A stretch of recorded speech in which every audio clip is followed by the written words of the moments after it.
Hello, and welcome back to another episode of Critical Reactions with your host, Bryan. We're going to continue on with this week's theme of first and last, checking out a track from a band's first and last album and seeing how they contrast and compare. Today, we're going to be digging into a band called Nothing, checking out the track Get Well off of their debut LP, Guilty of Everything. Let's dive into this and see what's going on.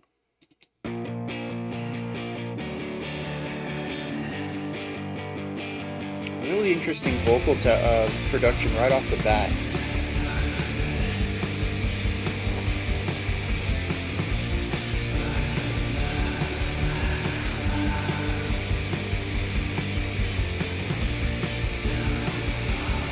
Just very airy, very open, quite a wide sound.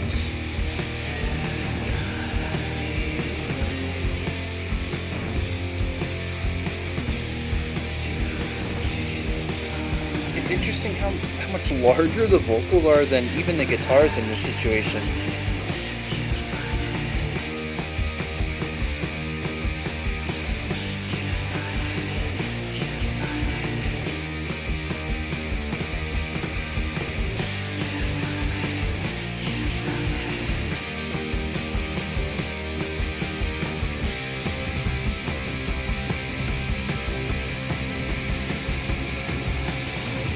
A little bit of tension there.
It's interesting just how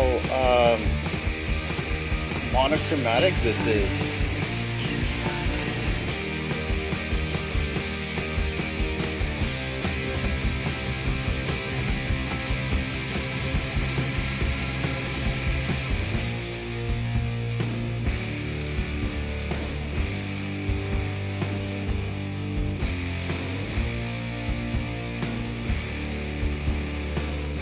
Same chord progression.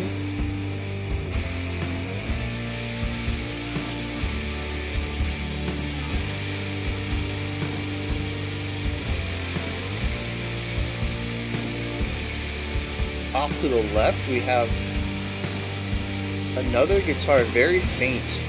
All the lead guitars are so faint.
Interesting production on this.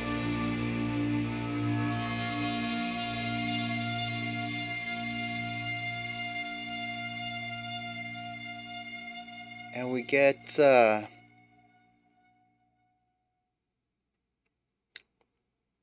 we get that resolution in our chord progression that seems like the song is saying, okay, everything ends well. It's the same resolution we got all the time. It's the same four chord progression we've heard for the entirety of the song, I think. But we interrupt it with that screeching sound there at the end, which is very tense. It undercuts all the resolution that we finish with.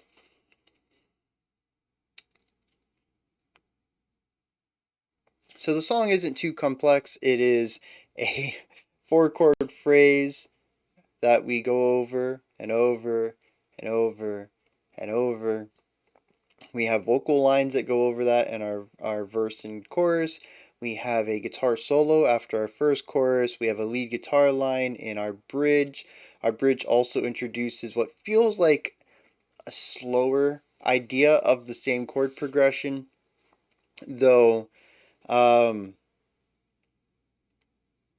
I think it feels like it got stretched out drastically, but we shift from strumming the same chord multiple times to strumming it once at the beginning and allowing it to be suspended, which makes it feel longer. But then I think we also have a small tempo shift on top of that as well. So it's like it feels doubly as long because of that.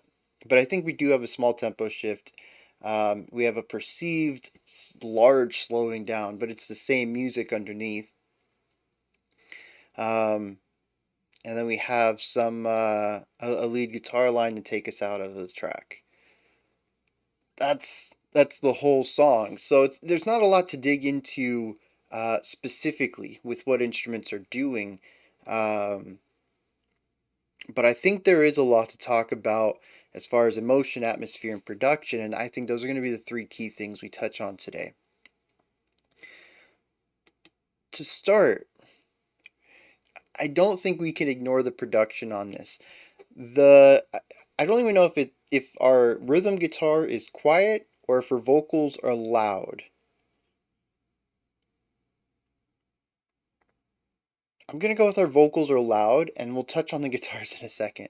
The vocals, there's a doubling up of them, which is pretty typical. There's reverb to them, pretty typical. Um, and they are given the spotlight. They kind of sit above the band.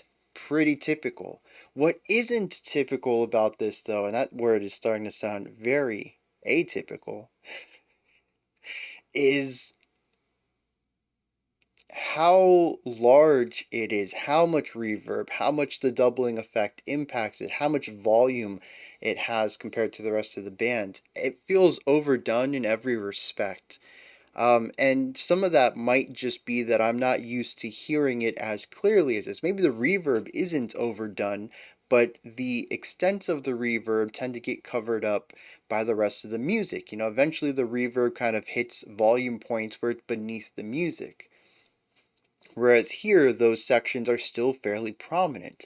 There is almost a faint echoing of the vocals near the tail end of this reverb. It almost feels like 2 seconds later we're still hearing a bit of that last tone. It is just a massive sound on every level, and it dominates the sound sphere. It's the only thing that draws attention to itself, and it does so in the most ear-catching way.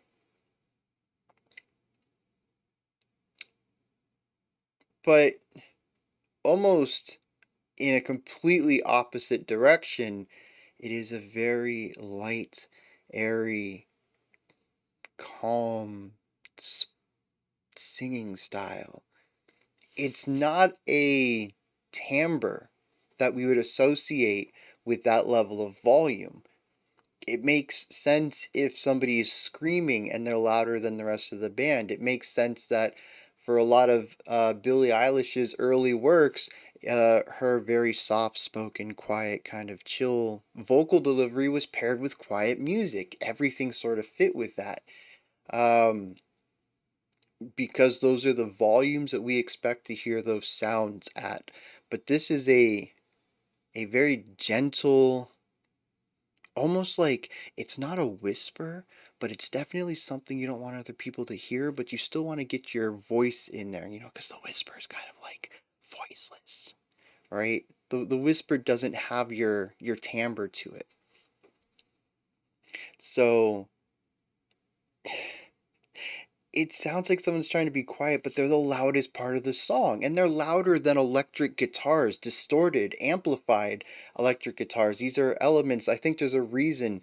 I remember seeing a YouTube video, I think, about this, about why heavy metal is loud. And it's because, oh, you know what? I think it was 12 tone, actually. Um, I think it was 12 tone. Why is heavy metal music? Yeah, I'm thinking 12 tone's a fantastic channel, by the way. If you ever want more music knowledge, dude's just he's got a phenomenal mind for breaking down music. Anyways, though, you know, we have guitars. We play them heavily, like our strums are like very wide, very aggressive. We put them through distortion, which the distortion pedal is a way to mimic the idea of clipping, which clipping is when a sound is too loud, right? Amplification is about making bigger. So distorted, amplified guitars, they sound better when they're loud because we perceive these ideas to require volume. And they're quieter than this person gently talking or singing to us. And it makes the whole song sound, I don't know, mirror universe. um, it's a very strange production. The things that should be loud are soft, and the things that should be soft are loud, and it makes the song sound topsy turvy.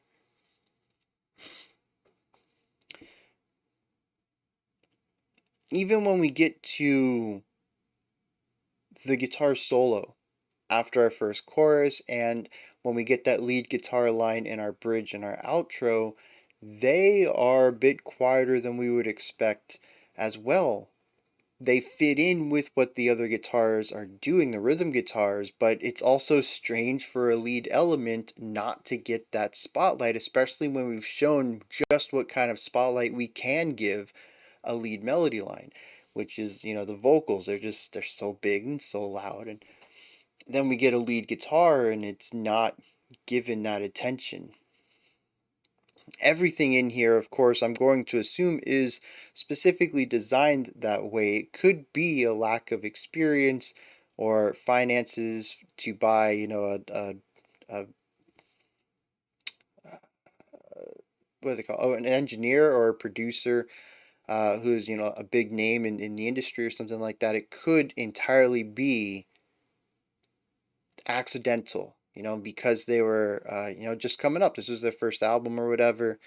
And they lack the experience or the finances to make this in a more traditional sense.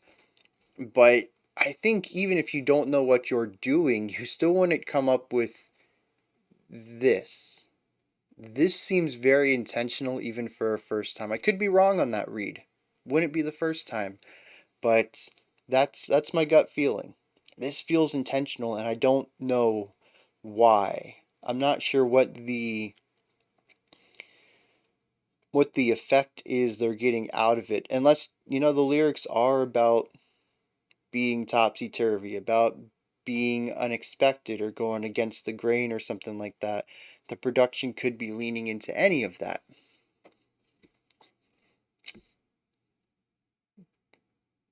But just from a purely musical standpoint, which is where I'm at right now, it's very intriguing. Now, we have to talk about the themes and the emotion and the atmosphere. I'm just going to clump all these together because I think they're going to work well. This song has a vibe, and I had mentioned during the reaction that it is monochromatic, and I don't know if anybody else gets that. It wouldn't be the first time I've brought up visuals in in my auditory analysis, and some people are like, no, I don't see it, and that's fine.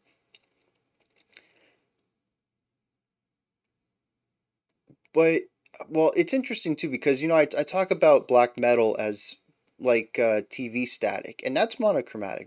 That's black and white as well. But this is different. This is yeah,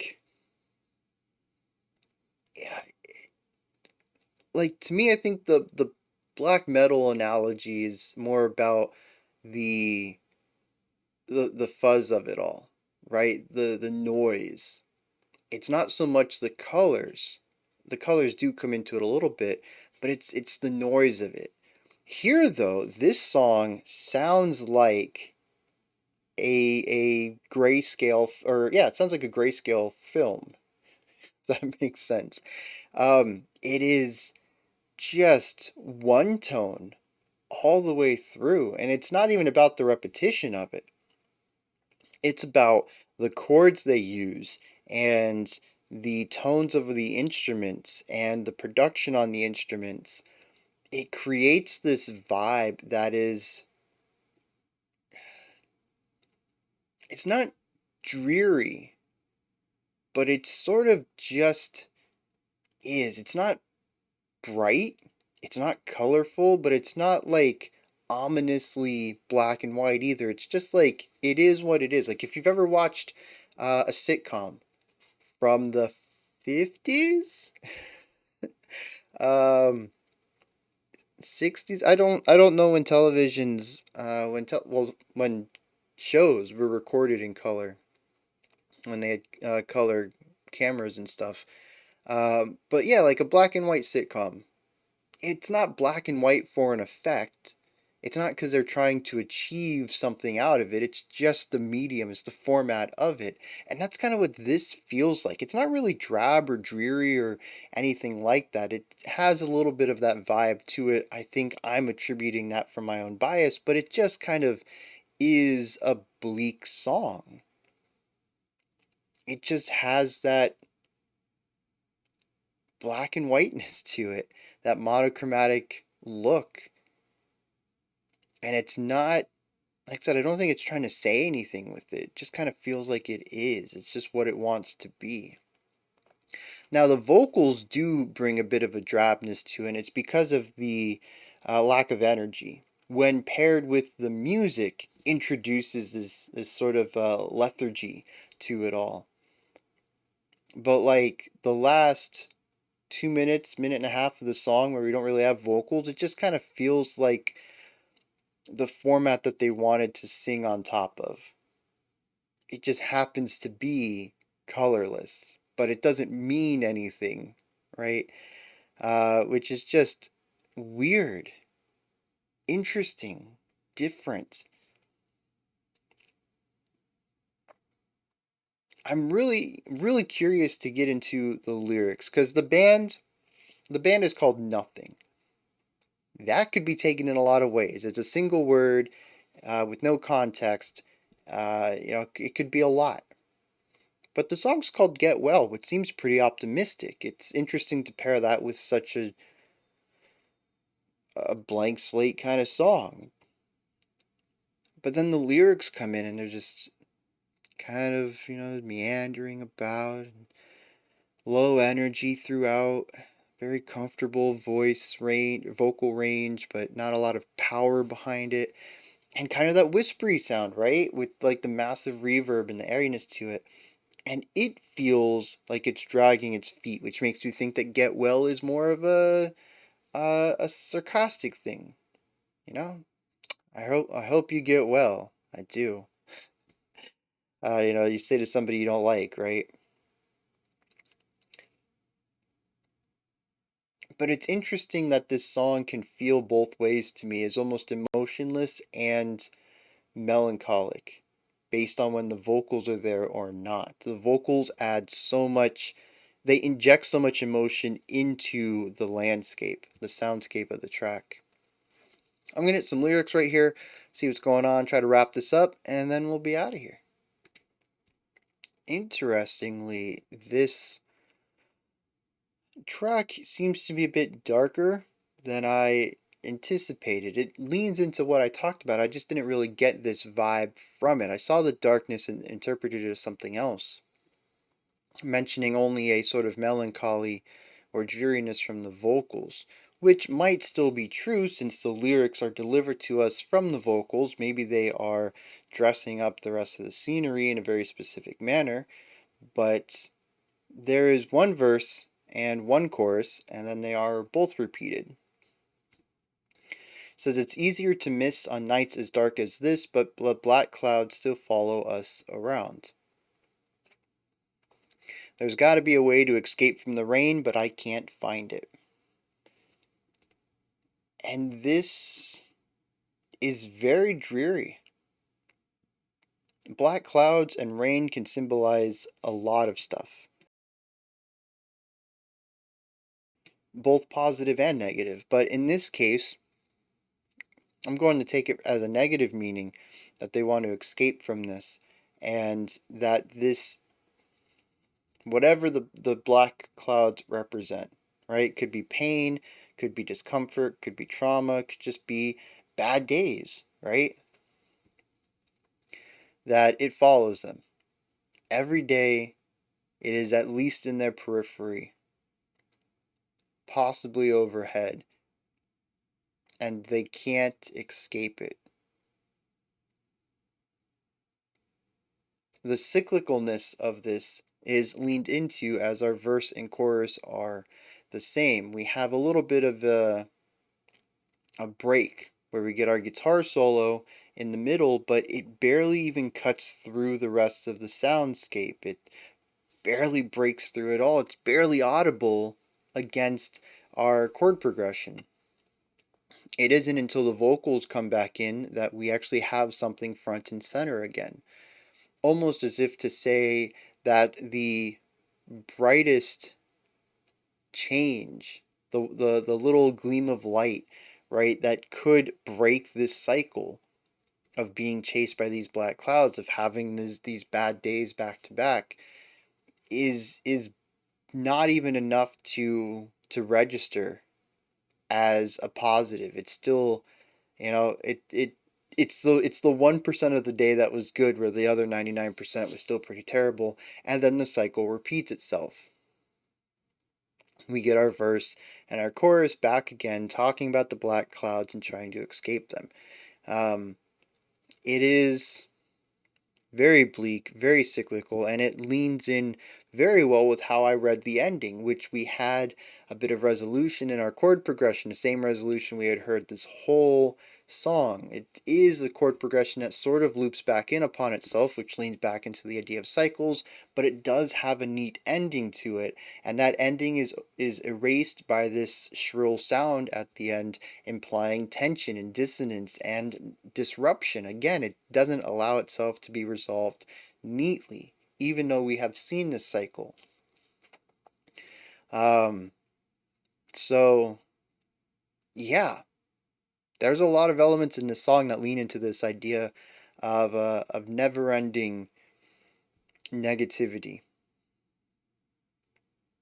Now, like I said, also, well, I don't think I said it's all very vague though, right? The black clouds could mean anything, and just being stuck in this cycle doesn't really allude to any specific problem. I think that people could listen to this and really put in whatever they want and get whatever they want out of it, as long as it is this concept of cyclical negativity. And feeling trapped. I think that's another point of it. It's not somebody wanting to stay in the cycle. They try to escape and can't. That's a key differentiation. Um, but yeah, yeah, it all kind of comes together, and it is kind of, the thing is too is that if all your days are bad, they kind of bleed together into just the norm, and that's kind of what happens with the music too. It might have been at the beginning that I felt the music was a bit melancholic, but by the end, it just kind of was. And I wonder if that was intentional or not. The the rest of the production stuff, I don't really have a good analogy for in the lyrical themes.